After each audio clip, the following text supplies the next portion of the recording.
सभी प्यारे बच्चों को नमस्कार। तो इस वीडियो में क्लास 10th मैथ जो हमारे पास राजीव का आंसर पेपर है, तो इसमें 2022 और सेट नंबर 2 हल कराने वाले हैं। यदि आपने इससे पहले के वीडियो नहीं देखे तो उन सभी वीडियो का लिंक इस वीडियो के डिस्क्रिप्शन बॉक्स में दे देंगे, तो वहाँ जाके आप देख सकते हो। और फिर भी आपको कोई वीडियो ना मिले तो आप कमेंट कर देना, तो उस वीडियो का लिंक आपके पास भेज देंगे। और प्यारे बच्चों, छोटी सी रिक्वेस्ट है, यदि आप यूट्यूब चैनल पर पहली बार आए हो तो यूट्यूब चैनल को सब्सक्राइब करके बेल आइकन घंटी को प्रेस कर लीजिए और इस वीडियो को ज़्यादा से ज़्यादा शेयर जरूर कर दीजिए अपने फ्रेंड सर्कल में। तो ज़्यादा ना समझ तो वीडियो की शुरुआत करते हैं। तो प्रश्न नंबर पहला देखिएगा। तो यहाँ पे लिखा हुआ संख्या 156 का अभाज्य गुणनखंड होगा। 156 का अभाज्य गुणनखंड होगा, ठीक है। तो इस प्रश्न को हल कैसे करेंगे देखिएगा। तो यहाँ पे लिख लें प्रश्न नंबर पहला है हमारा। तो देखो 156, तो सबसे पहले इसको 2 से काटेंगे। तो देखो 2 सत्ते 14, यहाँ पे 1 बचा, 2 अट्ठे 16, फिर 2 से काटेंगे, 2 तिया 6 और 2 ने 18। अब इसको 3 से काटेंगे, 3 एकन 3 तीन तिरका 9, फिर 13 से कटेगा, 13 एकन 13। तो 156 को लिखना हमें, 156 को लिखा जाएगा 2 गुणा 2 गुणा 3 गुणा 13, 2 गुणा 2 और 3 गुणा 13। अब इस 2 को लिख सकते हैं 2 पे घात 2 गुणा 3 गुणा 13। तो देखो ये वाला विकल्प कहाँ पर मिलेगा, तो भाई हमारा आंसर हो जाएगा। तो इसका विकल्प नंबर हमारा दूसरा सही हो जाएगा। अब इसके बाद खा खरगोश देखिएगा। तो ये तो आपने कर ही लिया होगा, देख लो समझ लो। फिर भी सेक थीटा बराबर 2 है, सेक थीटा बराबर 2 है। अब आप ये बताइए, यहाँ पर सेक है तो सेक में ही देखिए ये 2 किसका होता है। तो सेक थीटा बराबर सेक 60 का होता है, ठीक। सेक 60 का मान है ये हमारा, सेक 60 का मान। तो ये सेक से सेक चला जाएगा, सेक है, ठीक है, सेक से सेक चला जाएगा तो थीटा बराबर हमारा 60 अंश निकल के आ जाएगा। तो ये इसका आंसर आ गया। ये प्रश्न नंबर 2 था हमारा। अगला प्रश्न देखिएगा। प्रश्न नंबर 3 है हमारा। यहाँ पे लिखा हुआ है यदि द्विघात समीकरण 3x² माइनस का 12x और प्लस का m बराबर 0, यदि द्विघात समीकरण के मूल बराबर है, द्विघात समीकरण के मूल बराबर है तो m का मान ज्ञात कीजिए। तो यहाँ पे देखो a का मान 3 है, a का मान 3 है, b का मान -12 और c का मान m है। तो हमें निकालना विभक्त कर, जब मूल बराबर होते हैं तो हमें लिखना पड़ेगा b² माइनस 4ac बराबर 0। जब मूल समान होते हैं तो b² माइनस 4ac आप लगा दीजिए।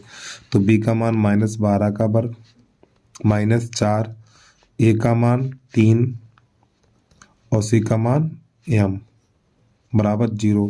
तो ये 12 12 में 144 बन जाएगा और 4 12 m और बराबर 0। तो इस 12 m को उधर भेजेंगे तो 12 m बराबर 144 हो जाएगा हमारा। इससे ये काट देंगे तो ये 12 बार चला जाएगा तो m बराबर 12 निकल के आ जाएगा। तो ये आ गया प्रश्न का आंसर, ठीक है।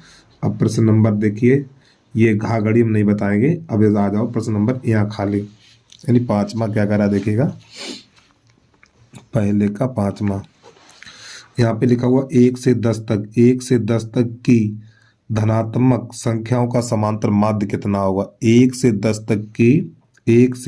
तक की धनात्मक सम संख्याओं का समांतर माध्य। तो हम आपसे कहें 1 से 10 तक सम संख्याएं लिखिए, तो शुरुआत कहाँ से होगी, 2 4 6 8 10 तक, ठीक। 10 और लेना हमें। अब इनका माध्य ज्ञात करना, तो माध्य बराबर होता है, माध्य बराबर देखो बेटा, पहली संख्या और अंतिम संख्या, पहली संख्या और अंतिम संख्या और बटा 2, इनको हल कर लीजिए। तो ये बनेगा 12 और 12 बटा 2, तो आंसर आ जाएगा हमारा 6। तो उम्मीद है आपको समझ में आ गया होगा भाई। तो इसका विकल्प नंबर हमारा हो जाएगा तीसरा सही हो जाएगा। प्रश्न नंबर है 4 चम्मच, उसको देखिएगा अब आप।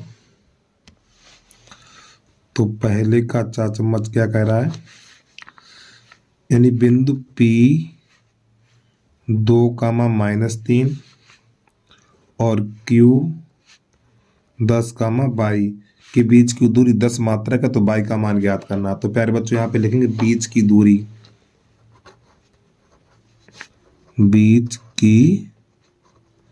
दूरी बराबर प्रश्न में दे रखी है 10, और इधर बीच की दूरी का सूत्र लगा दो, x1 माइनस x2 का होल वर्ग प्लस y1 माइनस y2 का होल वर्ग और बराबर ये 10। और प्यारे बच्चों ये रहा हमारा अंडर रूट इस प्रकार। अब देखो x1 का मान 2 है और x2 का मान 10 है और इसका होल वर्ग प्लस y1 का मान -3 और y2 का मान y, इधर इसका होल वर्ग और ये लगा दो अंडर रूट, तो ये बन जाएगा हमारा 10। अब देखो यहाँ से अंडरू हटेगा, जब यहाँ से हमारा अंडरू हटेगा तो यहाँ पे 10 पे घात 2 हो जाएगी, फिर यहाँ पे -8 बचेगा, -8 का वर्ग प्लस -3 माइनस y का होल वर्ग और बराबर ये बन जाएगा हमारा 100। जब इधर से ये अंडरू हटेगा तो इधर घात 2 लग जाएगी जाके और ये बनेगा हमारा 64। तो 64 प्लस -3 माइनस y का होल वर्ग और बराबर ये बन जाएगा हमारा 100। इस 64 को उधर भेजेंगे तो घट जाएगा जाके, तो -3 माइनस y का होल वर्ग बराबर 100 माइनस 64, तो -3 माइनस y का होल वर्ग और बराबर ये बन जाएगा बेटा हमारा यहाँ पे बचेगा 36। अब इधर से घात हटेगी तो अंडर लग जाएगा, तो -3 माइनस y का, अब ये इधर से घात हटेगी तो अंडर लग जाएगा, तो प्लस माइनस अंडर 36 बनेगा ये हमारा, तो -3 माइनस y बराबर, तो यहाँ पे प्लस -6 लिखा जाएगा। अब इस -3 को उधर ले जाओ तो माइनस y बराबर प्लस -6, अब देखो माइनस का है तो इधर जाएगा प्लस का हो जाएगा। अब प्यारे बच्चों यहाँ पे लिखेंगे, एक बार प्लस लेंगे एक बार माइनस लेंगे, ठीक है। तो यहाँ पर हमें लिखना है प्लस चिन्ह लेने पर, यहाँ पे लिखेंगे हम प्लस चिन्ह लेने पर। जब आप प्लस चिन्ह लेंगे तो ये वाला चिन्ह बदलेगा, तो देखो माइनस का y तो 6 और प्लस 3, तो माइनस का y बराबर 9, तो माइनस का चिन्ह इधर लगा देंगे तो y बराबर -9। अब लिखना माइनस चिन्ह लेने पर, माइनस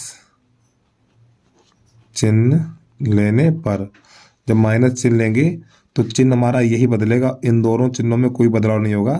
तो माइनस y बराबर माइनस का 6 और प्लस का 3, तो माइनस का y बराबर माइनस का 3 बचेगा, माइनस से माइनस चला जाएगा तो y बराबर 3। तो प्यारे बच्चों जो इसका आंसर निकला -9,3, देखो कहाँ पर है वहीं पे टिक लगा लीजिए आप, ठीक है। तो -9,3, तो इसका विकल्प नंबर दूसरा हमारा सही हो जाएगा। तो उम्मीद है आपको समझ में आ गया होगा, ये वाला नहीं करना, ठीक, जो ब्लैक से लिखा हुआ है। अब इसके बाद प्रश्न नंबर अगला देखिएगा। अब प्रश्न नंबर है दूसरे का। तो प्रश्न नंबर का से लेके 4 चम्मच तक हमने हल कर दिया। अब आ जाइए दूसरे का। यहाँ पे लिखा हुआ है यदि द्विघात समीकरण ये दिया हुआ के मूल बराबर है तो m का मान ज्ञात कीजिए। तो इस प्रश्न को ऐसे करेंगे, और देखो ये वाला मान है ना, कहाँ पर बेटा ये वाला करके आए हैं, बिल्कुल इसी सवाल ही वही है बिल्कुल, हाँ यही सवाल, हाँ थोड़ा चेंज हो गया, ठीक, गा की तरह है ये हमारा। चलिए कैसे करना देखिएगा। और प्यारे बच्चों बोर्ड की परीक्षा में नंबर डालने की गलती बिल्कुल मत करना, बता रहा हूँ मैं, नहीं तो आपकी मेहनत खराब हो जाएगी। फिर 3x² माइनस का 12x और प्लस का 2m बराबर 0। तो यहाँ मूल बराबर है, तो जब मूल बराबर होते हैं, जब मूल बराबर है तो b² माइनस 4ac बराबर आपको 0 लगाना पड़ेगा। तो देखो b का मान -12 है और a का मान 3 है और c का मान 2m है, तो लगा दो मान भाई, -12 का वर्ग -4, a का मान 3 और c का मान 2m और बराबर 0। तो ये तो बन जाएगा 144 और -4 × 12, 12 दूनी 4 × 12, 12 दूनी 24 हो जाएगा हमारा 24m बराबर 0। तो इस 24m को उधर भेजो तो 144 बराबर 24m इतना। अब यहाँ से काटिए इसको, पहले ये 12 से ही काट दो, तो अगर इसको 24 से काटेंगे तो 6 बार चला जाएगा हमारा, 24 एकम 24 और 24 छक्का, ठीक, 24 छक्का होगा हमारा 144, तो m बराबर 6 निकल के आ जाएगा।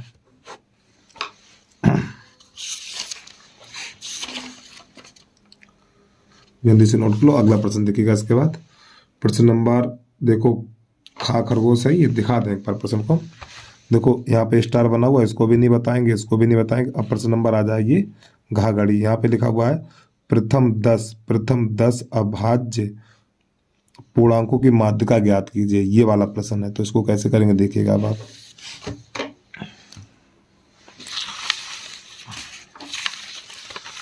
तो यहाँ पे लिखने प्रश्न नंबर है हमारा बेटा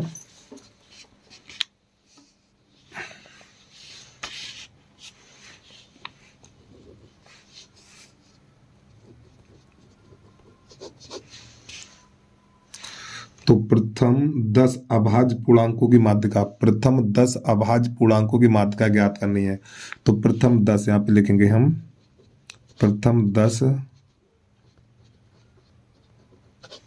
अभाज्य संख्या है, प्रथम 10 अभाज्य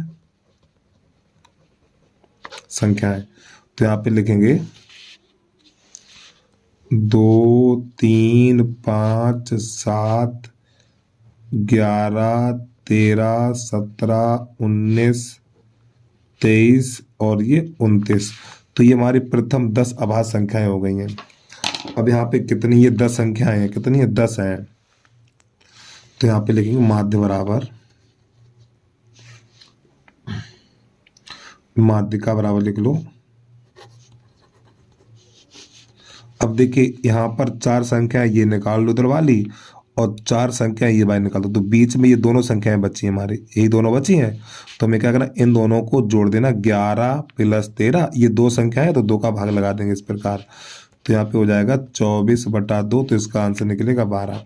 एक बार फिर समझिए, अब देखो ये हमारी प्रथम 10 अभाज्य संख्याएं हैं, माध्यिका होती बीच वाली संख्या, ठीक है। तो ये 4 संख्या ये हैं और 4 संख्या हमने ये निकाल दी, तो बीच में ये 2 संख्याएं बची हैं, तो इन दोनों को जोड़ के 2 का भाग लगा देंगे तो इसका आंसर मिल जाएगा, ठीक है। चलिए प्रश्न नंबर अगला देखिएगा। प्रश्न नंबर तीसरे का है हमारा, यहाँ पे लिखा हुआ संख्याओं 26 और 91 का अभाज्य गुणनखंड विधि से HCF यानी कि मासा और लासा ज्ञात कीजिए। चलिए भाई प्रश्न नंबर तीसरे का देखिएगा। तो यहाँ पे 26 लिखा हुआ है और ये लिखा हुआ बेटा 91। इनके पहले अभाज्य गुणनखंड काटे, तो पहले संख्या 2 से काटिए ये, तो 2 × 1 = 2, 2 × 3 = 6। अब ये 13 से ही कटेगी, 13 × 1 = 13, ये 7 से कट जाएगा हमारा। तो देखो 7 × 1 = 7, यहाँ पे 2 बचा, 7 × 3 = 21, फिर 13 × 1 = 13। तो यहाँ पे लिखना 26 बराबर 2 × 13, फिर 91 बराबर लिखना है 7 × 13। तो सबसे पहले निकाला जाएगा इसका मासा। तो यहाँ पे लिख लीजिए मासा बराबर, मासा क्या होता है, दोनों में होना चाहिए। देखो 13 इसमें, 13 इसमें, तो ये मासा हो गया 13। अब इसके बाद लिखेंगे लासा, तो नई लाइन से लिखना है लासा बराबर, तो लासा निकालने के लिए सबसे पहले मासा लिखा जाता है। मासा कितना है 13। अब इसके बाद जो संख्याएं बची हैं उनको भी लिख लिया जाता है। कौन कौन सी बची हैं, 7 और 2, तो 7 दूनी 7 और 2, इन दोनों गुणा 7 दूनी 14, तो यहाँ पे 14 लिख लीजिए। तो गुणा कराइए, 14 × 3 = 42, हासिल 4, 14 × 1 = 14, 14 × 4 = 18। तो बेटा इसका आंसर आ जाएगा, यानी इसका मासा निकलेगा 13 और लासा, मासा निकलेगा 13 और लासा निकल के आएगा 182, ठीक है। जल्दी से नोट कर लीजिए। और प्रश्न नंबर आ जाइए खरगोश, उसको देखिएगा। यहाँ पे खरगोश में 2 समीकरण दिए हुए हैं, तो प्रश्न लिख लें तीसरे का खा।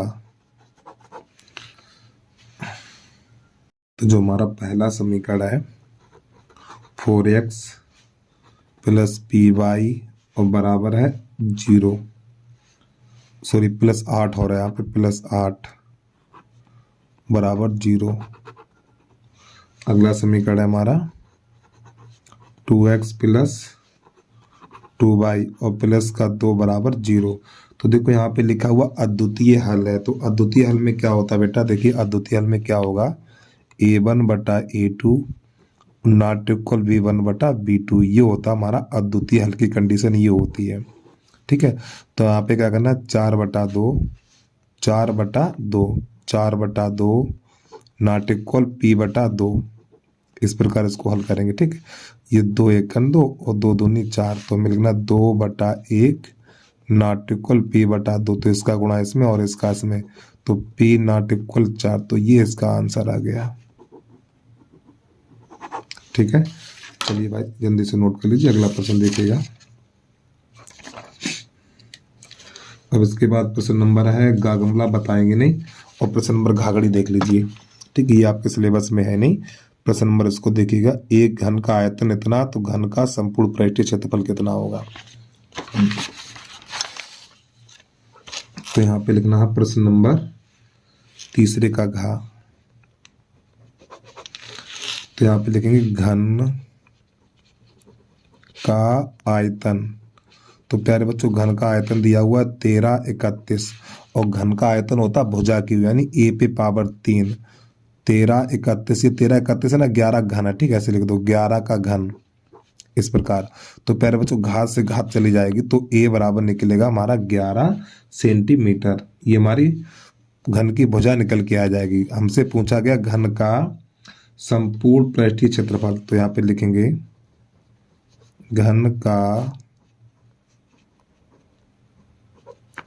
संपूर्ण पृष्ठीय क्षेत्रफल, घन का संपूर्ण पृष्ठीय क्षेत्रफल होता है 6a² होता है हमारा, ठीक है। तो 6 गुणा a का मान कितना 11 है, तो 11 का वर्ग, तो 6 गुणा 121 गुणा करा दीजिए, 6 एकन 6, 6 दूनी 12, 6 एकन 6, 6 दूनी 12 और 6 एकन 6 और 1 7। तो आंसर निकल के आ जाएगा वर्ग सेंटीमीटर, ठीक है, यानी कि 726। और इसके आंसर भी कुछ गलत दिए होते हैं तो एक बार आंसर मिला लें हम। कहाँ चला गया भाई, हाँ ठीक, 726 वर्ग सेंटीमीटर। तो इस प्रश्न के बाद आ जाइए आप प्रश्न नंबर का चौथे का देखिएगा आप। तो प्रश्न नंबर चौथे का है, यहाँ पे लिख रहा है सिद्ध कीजिए कि 2√3 एक अपरिमेय संख्या है। तो यहाँ पर लिखेंगे हम माना 3√2 एक परिमेय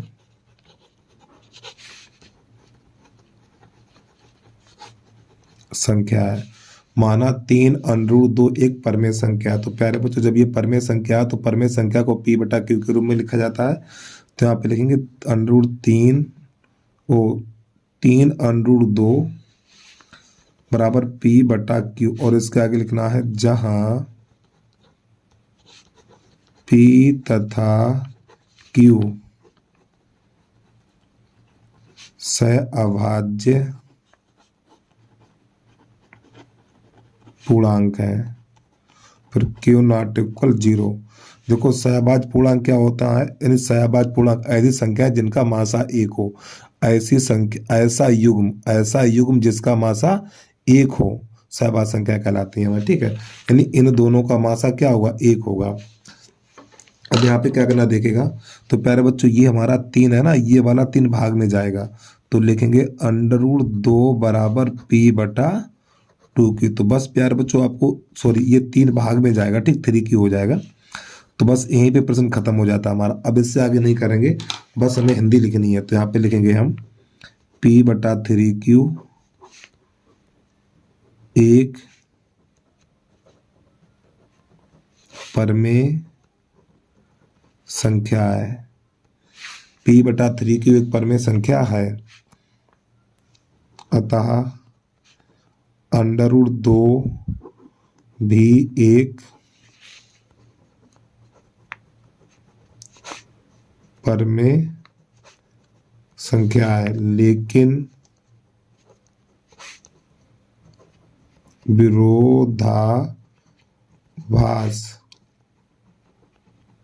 प्रमेय से √2 एक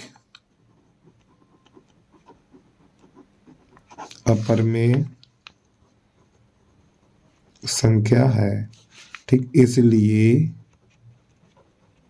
इसलिए 3√2 भी एक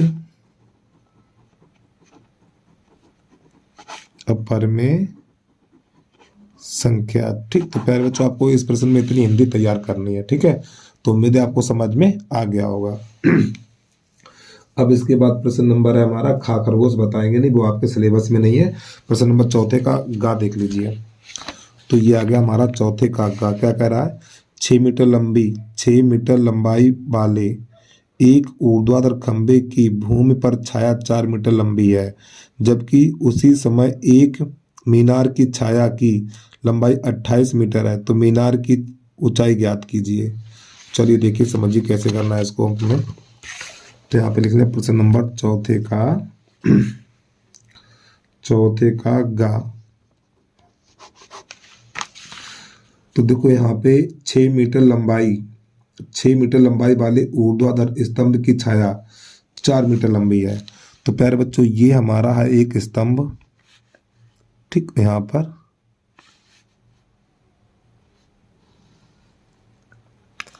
इसकी लंबाई है 6 मीटर और इसकी छाया कितनी 4 मीटर है। तो यहाँ पे ए बी और ये सी। फिर इसके बाद एक और है,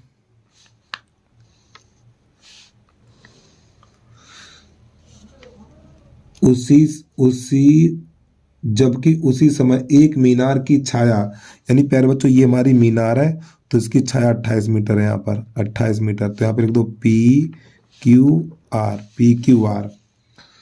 तो मीनार की ऊंचाई ज्ञात कीजिए। तो मीनार की ऊंचाई ये है, इसको यच कर लीजिए। तो यहाँ पे करना क्या है, तो देखो जब भी इस प्रकार का प्रश्न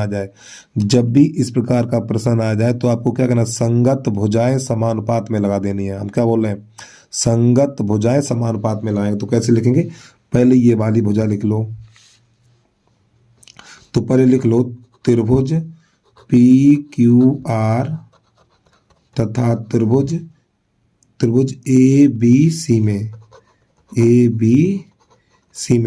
तो पहले इसका आधार लिख लो PQ, फिर इसका आधार लिख लो AB, फिर इसकी ऊंचाई लिख लो PQ, फिर इसकी ऊंचाई लिख दो BC या CB। इसका मान 28 और इसका मान AH बराबर और सिर्फ माफी चाहता हूँ, इसका मान कितना 28 है, इसका मान 4 है, यहाँ पर AB का मान 4 है, 4 करिए यहाँ पर। अब PQ का मान, PQ कहाँ पर है, ये PQ यही तो ज्ञात करने, चाहो तो यहाँ पे H लगा दो, चाहे PQ छोड़ दो, PQ छोड़ दो। अब BC का मान कितना है, BC का मान 6, तो 6 लगा दीजिए। अब ये 4 एकन 4, 4 सत्ते 28, तो यहाँ पे बचा हुआ 7/1 बराबर PQ/6। कैसे गुणा करो इसका इसमें, तो PQ बराबर निकलेगा 6 सत्ते 42 सेंटीमीटर। तो ये बेटा इसका आंसर आ गया। सॉरी माफी चाहता हूँ, 42 मीटर होगा, ठीक, प्रश्न में मीटर दिया हुआ है, ये इसका आंसर आ गया। अब इस प्रश्न के बाद चलेगा हमारा 5वां। देखिएगा आप प्रश्न नंबर 5 में का पहला यहाँ पे लिख रहा है, ऐसे दो क्रमागत विषम धनात्मक पूर्णांक ज्ञात कीजिए जिनके वर्गों का योग 290 है। यहाँ पे क्या लिखा, विषम धनात्मक पूर्णांक, ठीक है। चलिए भाई देख लीजिए।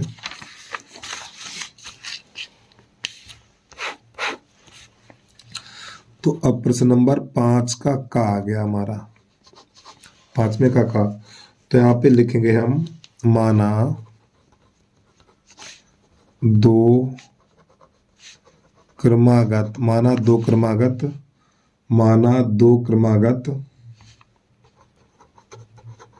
विषम धन पूर्णांक, एक कर लो x और एक कर लो x प्लस 2, ये हमारे हो गए, ठीक। ये दो हमारी क्रमागत विषम संख्या होंगे।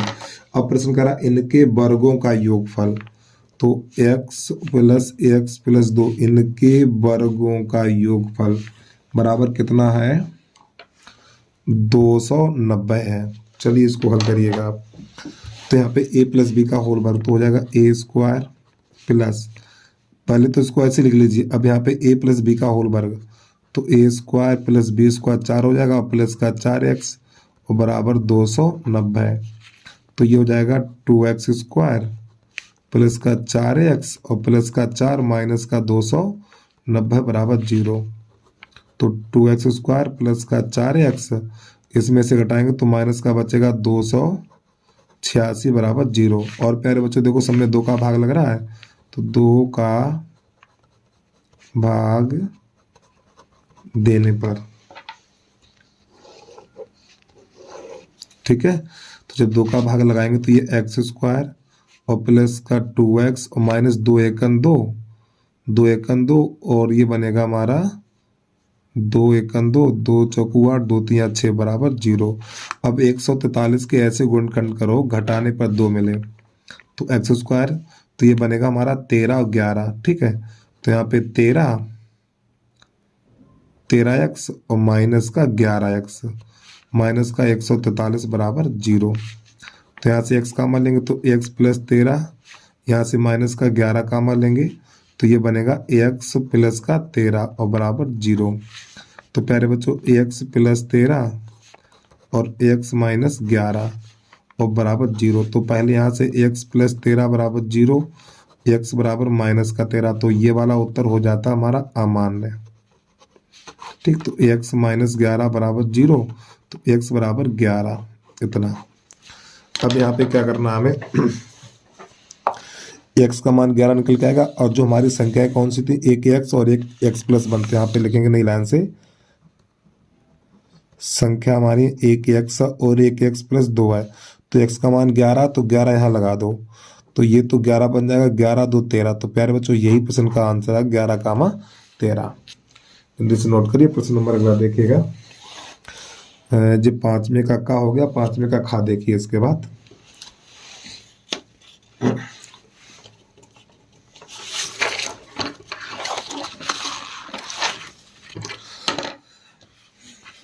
तो यहाँ पे लिख लें हम प्रश्न नंबर 5वें का खा। और प्यारे बच्चों भी छोटी सी रिक्वेस्ट है, यदि आपने अभी तक यूट्यूब चैनल को सब्सक्राइब नहीं किया है तो यूट्यूब चैनल को सब्सक्राइब करके बेल आइकन घंटी को प्रेस कर लीजिए और एक प्यारा सा कमेंट करके जरूर बता देना वीडियो आपको कैसा लगा है। चलिए भाई 5वें का खा, यहाँ पे एक प्रश्न दिखा दूं मैं आपको एक बार। देखो ये प्रश्न है हमारा, यदि बिंदु a, 0, 0, b और x, y सररेख हो तो सिद्ध कीजिए। ये सिद्ध करना हमें। तो यहाँ पे लिख लो पहले बिंदु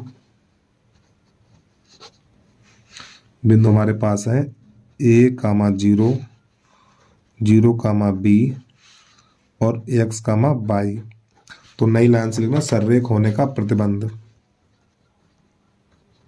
सररेख होने का प्रतिबंध, सररेख होने का प्रतिबंध। तो इसका सूत्र होता है प्यारे बच्चों x1 plus x2 plus x3 और बराबर 0। और इसके बीच में होता है x माइनस y होगा, ठीक, y minus y, y minus y और y माइनस y। 23, 31, 12, ठीक है, 23, 31 और ये 12, ये सूत्र होता है। मान लगा दीजिए इसमें। तो देखो x1 का मान कितना है, x1 का मान a है, तो यहाँ पे a लगा दो। अब y2 का मान देखो b है। देखो यहाँ पे ऊपर मान लिख दें आपके लिए, काफी बच्चे समझ नहीं पा रहे हैं। देखो प्यारे बच्चों ये वाला मान है x1 का और ये वाला मान है y1 का, ये वाला मान x2 का और ये वाला मान y2 का, ये वाला मान x3 का और ये वाला मान y3 का। तो ये वाले मान हम यहाँ पे पुट कर रहे हैं। तो देखो x2 का मान कितना है, y2 का मान कितना b है, तो b लगा दो। अब y3 का मान y है, तो यहाँ पे y लगा दो, इस प्रकार। और देखो x2 का मान 0 है, तो यहाँ पे 0। तो ये बीच वाले मान मत लगाओ, क्योंकि देखो अरे भाई कोष्ठक से बाहर 0 हो गया ना, तो जब कोष्ठक से बाहर 0 हो जाएगा तो अंदर वाली संख्या वैसे भी 0 हो जाएंगे।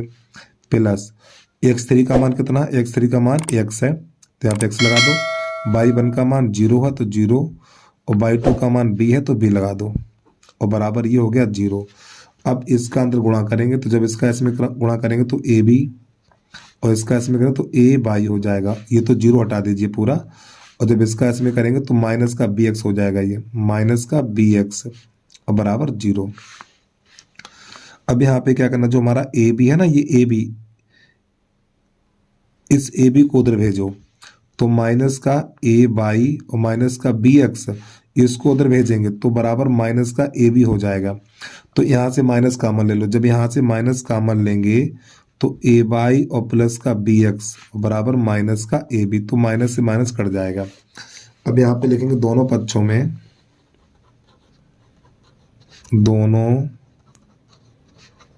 में ए बी का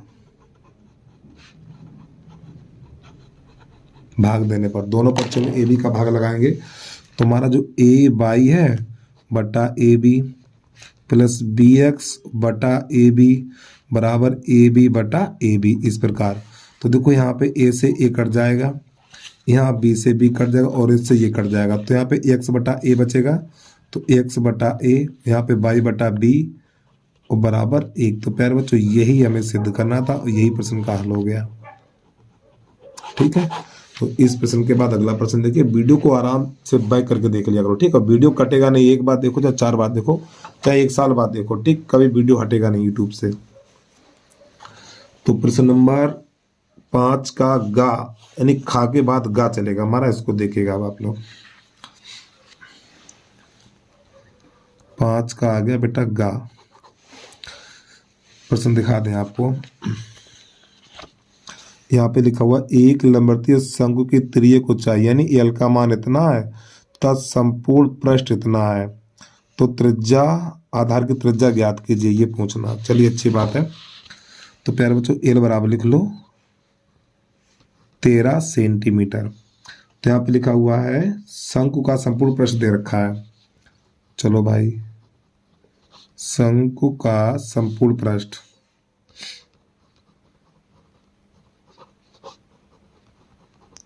शंकु का संपूर्ण पृष्ठ है 90 पाई, और शंकु का जो संपूर्ण पृष्ठ होता है हमारा पाई आर और कोष्ठक के अंदर एल प्लस आर, ये होता है संपूर्ण पृष्ठ बराबर 90 पाई। तो ये पाई से पाई निकाल दीजिए और आप इसका मान लगा दो 22/7। अरे अब तो ये चला गया ना आर का, हाँ ठीक सही है, कोई दिक्कत नहीं। ये आर को ऐसे लिखो, लेकिन एल का मान कितना 13, तो यहाँ पे 13 लगा दो और प्लस आर ऐसे लिखो बराबर 90।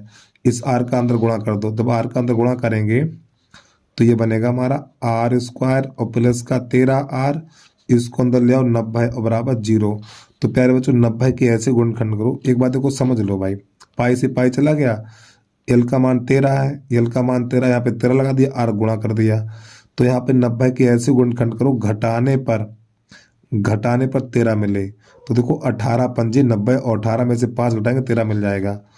तो आर स्क्वायर प्लस का 18 आर और माइनस का 5 आर और माइनस का 90 बराबर 0। तो यहाँ से आर कामन लेंगे तो ये बचेगा हमारा आर प्लस 18, यहाँ पे माइनस का 5 कामन लेंगे तो आर प्लस 18 बराबर 0। तो आर प्लस 18 और आर माइनस 5 बराबर 0। तो प्यारे बच्चों यहाँ से अमान्य निकलेगा, आर प्लस 18 बराबर 0, तो आर बराबर माइनस का 18। अब आपको पता माइनस वाला उत्तर हमारा गलत होता है यानी अमान्य। तो आर माइनस 5 बराबर 0, इसको इधर ले जाओ तो आर बराबर 5 सेंटीमीटर। ये आ गया प्रश्न का हल। ठीक है, तो उम्मीद है आपको समझ में आ गया होगा भाई। अब इसके बाद प्रश्न नंबर है हमारा, इसका घाघड़ी, इसको अपने आप करिए भाई, ठीक। इसके माध्य ज्ञात करना, इसको अपने आप करिए, बहुत पीछे सवाल लगवाए होंगे, उसको अपने आप करिए। छठे का का देखिएगा, छठे का का है हमारा एक आयताकार खेत का विकर्ण, एक आयताकार खेत का विकर्ण उसकी छोटी भुजा से 60 मीटर अधिक लंबा है। अच्छी बात है भाई। फिर कह रहा है यदि बड़ी भुजा छोटी भुजा से 30 मीटर अधिक है तो खेत की भुजाएं ज्ञात कीजिए। तो प्रश्न है हमारा छठे का, इसको जरा ध्यान समझिएगा। तो इसके लिए बनाना पड़ेगा एक हमें आयत, ये बन गया हमारा आयत, ठीक है। तो यहाँ पे ए, यहाँ बी और यहाँ सी और यहाँ पर डी, ये हमारी लंबाई होती है और ये चौड़ाई होती है। तो प्रश्न कहता है एक आयताकार खेत का विकर्ण उसकी छोटी भुजा से 60 मीटर लंबा है। तो प्यारे बच्चों ये हमारी छोटी भुजा है, ठीक है। तो यहाँ पे लिखेंगे आयत, आयताकार ऐसे लिख लो, आयताकार, आयताकार खेत की छोटी भुजा बराबर x मीटर, ठीक है। अब इसका विकर्ण छोटी भुजा से 60 मीटर अधिक लंबा है। तो यहाँ पे लिखेंगे विकर्ण, विकर्ण जो इसका जो विकर्ण है ना छोटी भुजा से 60 मीटर अधिक लंबा। तो प्यारे बच्चों ये बन गया इसका विकर्ण। तो विकर्ण कितना है x प्लस 60, ठीक, यानी ये वाली दूरी निकली x प्लस 60। चाहे इधर से मिला दो, ठीक, कोई दिक्कत नहीं है। अब आगे समझिएगा, यदि बड़ी भुजा छोटी भुजा तो 60 मीटर अधिक है, यानी ये वाली भुजा है ना, ये वाली भुजा है हमारी छोटी भुजा से 30 मीटर अधिक है, तो x प्लस 30। तो यहाँ पे लिखेंगे बड़ी भुजा बराबर x प्लस 30 मीटर, इस प्रकार। तो इसकी भुजाएं ज्ञात करनी है, यानी कि इसकी लंबाई और चौड़ाई ज्ञात करनी है। तो इस वाली भुजा को मैंने x माना था, ये हमारी लंबाई और ये हमारी चौड़ाई है। तो यहाँ पे लिखेंगे ये, यहाँ पे समकोण त्रिभुज बनेगा हमारा, तो पाइथागोरस प्रमेय लगाएंगे। समकोण त्रिभुज ABC में तो प्यारे बच्चों कर्ण का वर्ग और आधार का वर्ग प्लस लंब का वर्ग, 90 अंश के सामने वाली भुजा कर्ण कहलाती है। तो कर्ण की जगह पे लिखेंगे x प्लस 60 का वर्ग, ये आधार है हमारा x प्लस 30 का वर्ग, और इसके बाद x का वर्ग। चलो इसको हल करिएगा, तो यहाँ पे a प्लस बी का होल वर्ग, तो a स्क्वायर प्लस 60 का वर्ग, a square plus b square plus 2a और ये b। इसी प्रकार यहाँ पर a स्क्वायर प्लस 30 का वर्ग प्लस 2a और ये b और प्लस x स्क्वायर। तो प्यारे बच्चों इससे ये निकाल दो, तो ये बनेगा हमारा 36 हो जाएगा, ये बनेगा 120x, ये x स्क्वायर, और ये बनेगा हमारा 900, और ये बन जाएगा 60x।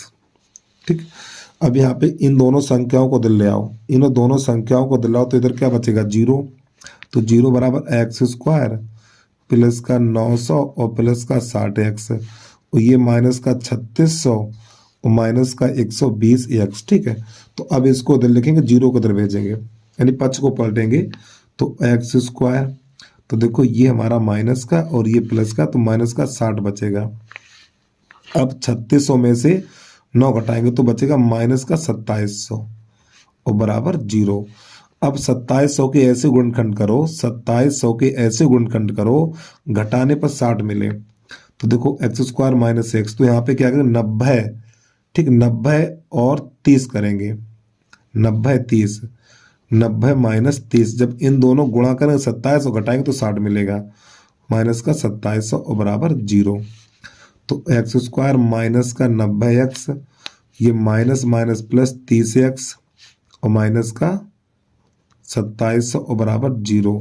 तो प्यारे बच्चों यहाँ से x का मान लेंगे तो x माइनस 90, यहाँ से प्लस का 30 का मान लेंगे तो x माइनस 90 और बराबर 0। तो x माइनस 90 और x प्लस 30 बराबर 0। तो x माइनस 90 बराबर 0, तो x बराबर 90 है। तो ये वाला हमारा आंसर, यानी ये वाली इसको अमान्य हो जाएगा, हमारा ये वाला आंसर अमान्य हो जाएगा, ये वाला ले लिया जाएगा। तो प्यारे बच्चों इसमें भुजाएं कौन कौन सी हैं, सिर्फ इसमें लंबाई और चौड़ाई ज्ञात करनी, विकर्ण ज्ञात नहीं करने हमें। ठीक है, तो ये हमारी छोटी भुजा और ये बड़ी भुजा है, तो यहाँ पे लिखना नहीं रहता है, छोटी भुजा बराबर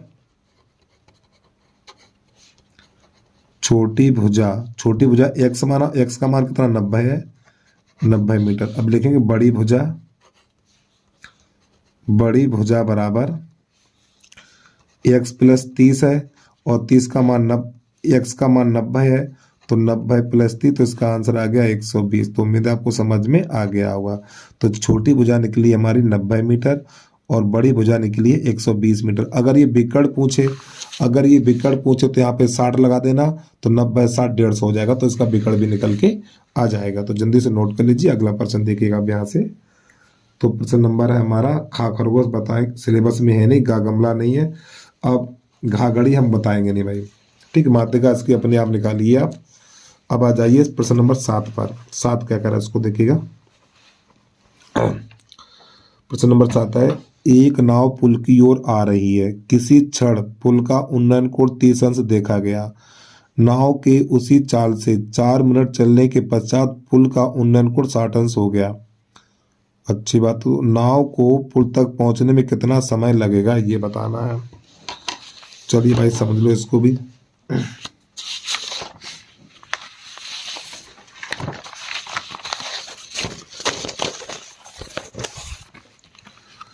तो प्रश्न नंबर लिखिए 7 का एक नाव पुल की ओर आ रही है। तो प्यारे बच्चों ये हमारा पुल है, और ये पानी की सतह है, ठीक है।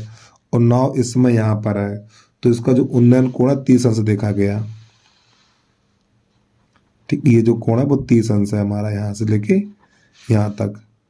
फिर प्रश्न कह रहा है नाव के उसी चाल से 4 मिनट चलने के पश्चात, नाव भी यहां पर है, तो 4 मिनट के बाद नाव यहां से यहां पर आ गई, तो कोण 30 से 60 हो गया बेटा। 30 से ये वाला कोण 60 हो गया। यहां से यहां तक पहुंचने में 4 मिनट का समय लगा, तो हमें ये बताना है नाव यहां से यहां तक पहुंचने में कितना समय लेगी। तो मान लिया मैंने x मिनट का समय लेगी, x मिनट, ठीक है।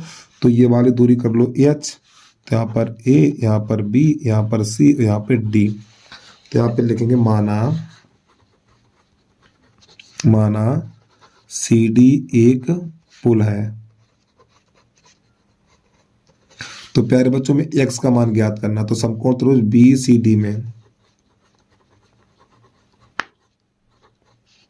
समकोण त्रिभुज BCD में, तो tan 60, तो AH बटा x, और tan 60 का मान √3 है, तो AH बटा x इसके नीचे कर लो, तो AH बराबर √3x। अब लेंगे ACD में,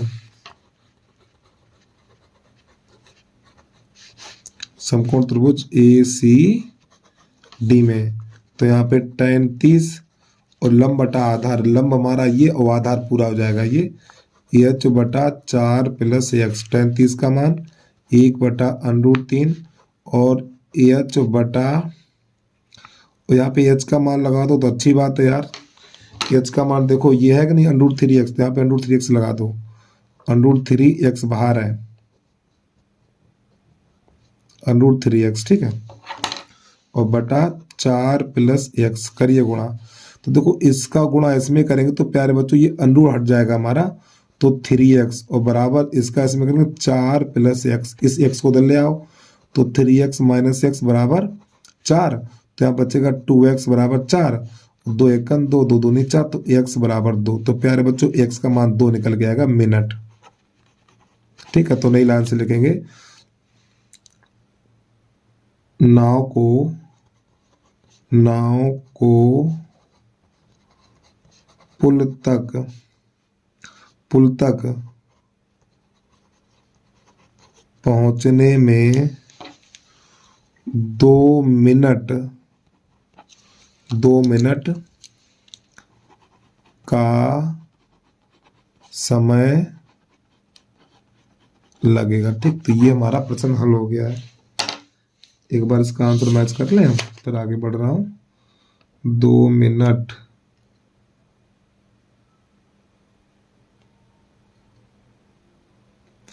इसका इसमें आंसर ही नहीं दिया है, 50 मीटर दिया हुआ, h का मान दिया है, वो तो कभी भी नहीं आएगा 50 मीटर निकल के, ठीक। वो गलत दे रहा बेटा इसमें।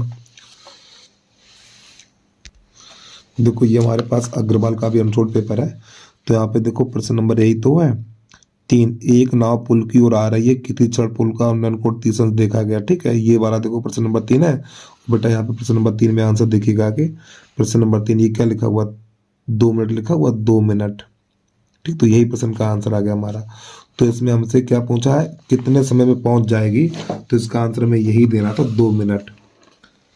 देखो क्या लिखा हुआ, नाव को पुल तक पहुंचने में कितना समय लगेगा, नाव को पुल तक पहुंचने में कितना समय लगेगा, भाई जो पूछा भाई तो निकाले। अच्छा हाँ इसका दिया होगा, ठीक आंसर, लेकिन ये हमारे सिलेबस में है नहीं, ये हमारे सिलेबस में देखो स्टार बना हुआ है सिलेबस, मैंने इसको छोड़ दीजिए आप। अब आ जाइए प्रश्न नंबर है हमारा घा घड़ी, वो 7वें का खा, इसको देखिएगा। तो इस वीडियो का अंतिम प्रश्न है, इसको कैसे हल करना देखिएगा। तो आपके अनसोल्ड में इस प्रश्न का आंसर दिया है, इसका नहीं दिया है, तो इसका आंसर जो हमारा निकला वही सही है। तो 7वें का खा देखिएगा कैसे इसको करना है, प्रश्न पढ़ के दिखा दें। ऋतु धारा के अनुकूल 2 घंटे में 20 किलोमीटर तैर सकती है, और धारा के प्रतिकूल 2 घंटे में 4 किलोमीटर तैर सकती है। स्थिर जल में तैरने की चाल और धारा की चाल ज्ञात कीजिए। चलिए समझिएगा इसको अब आप।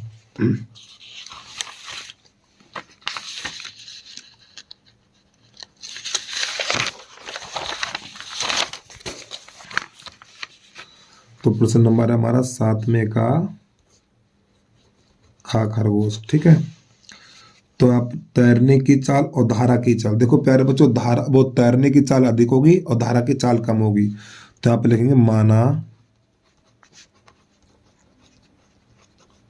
तैरने की चाल, माना तैरने की चाल बराबर x किलोमीटर प्रति घंटा और धारा की चाल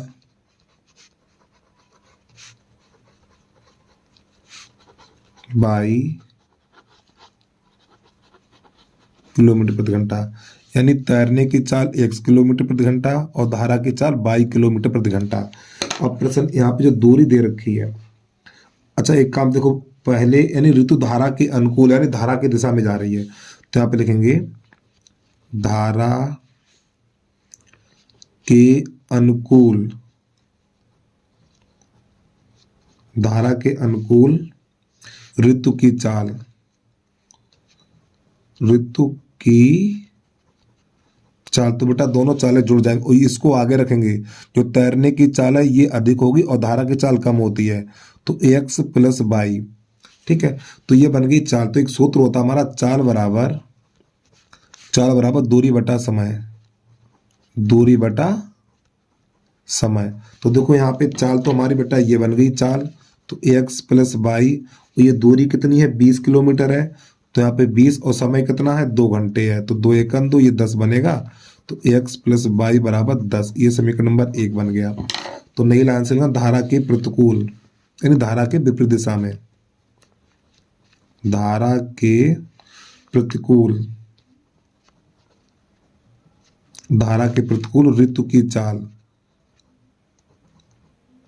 ऋतु की चाल। तो यहाँ पे घट जाएगी x माइनस बाई, यहाँ पे ठीक, यहाँ पे घट जाएगी मैं, ठीक है। चाहो तो यहाँ पे किलोमीटर प्रति घंटा भी लिख सकते हो। तो यहाँ पे लिखेंगे चाल बराबर दूरी बटा समय, तो चाल हमारी x माइनस बाई, ये दूरी कितनी है इसमें देखो, दूरी 4 किलोमीटर है और समय 2 घंटा है, 2 एकम 2, 2 दूनी 4, तो x माइनस बाई बराबर 2, ये समीकरण नंबर निकलेगा हमारा दूसरा। अब यहाँ पे पहला वाला उठा के इसके नीचे लगा दीजिए, तो x प्लस बाई बराबर 10, ये समीकरण नंबर 1 है। अब यहाँ से काम करिए भाई, तो पहले बच्चों बाई से बाई कट जाएगा, तो ये बचेगा 2x बराबर 12, 2 एकम 2, 2 छंग 12, तो x बराबर 6। ठीक, एक में लगाओ चाहे 2 में लगाओ, एक में रखने पर तो x का मान 6 कहाँ लगाएंगे, यहाँ पे रखेंगे, तो ये बनेगा 6 प्लस बाई बराबर 10, तो बाई बराबर 10 माइनस 6 और बाई बराबर 4, इतना। तो नई लाइन से लिखेंगे हम तैरने की चाल, तैरने की चाल। तो प्यारे बच्चों तैरने की चाल हमने x मानी थी, तो x का मान 6 है, तो यहाँ पर 6 किलोमीटर प्रति घंटा। फिर नई लाइन से लिखना है हमें धारा की चाल, धारा की चाल बाई, और बाई का मान कितना 4 किलोमीटर प्रति घंटा। ठीक, तो इस प्रकार ये प्रश्न हमारा पूरा हल हो जाता है। तो बस प्यारे बच्चों आज के लिए इतना ही। अगर वीडियो आपको पसंद आया तो यूट्यूब चैनल को सब्सक्राइब करें, बेल आइकन घंटी को प्रेस कर लीजिए। तो बस जय हिंद, जय भारत।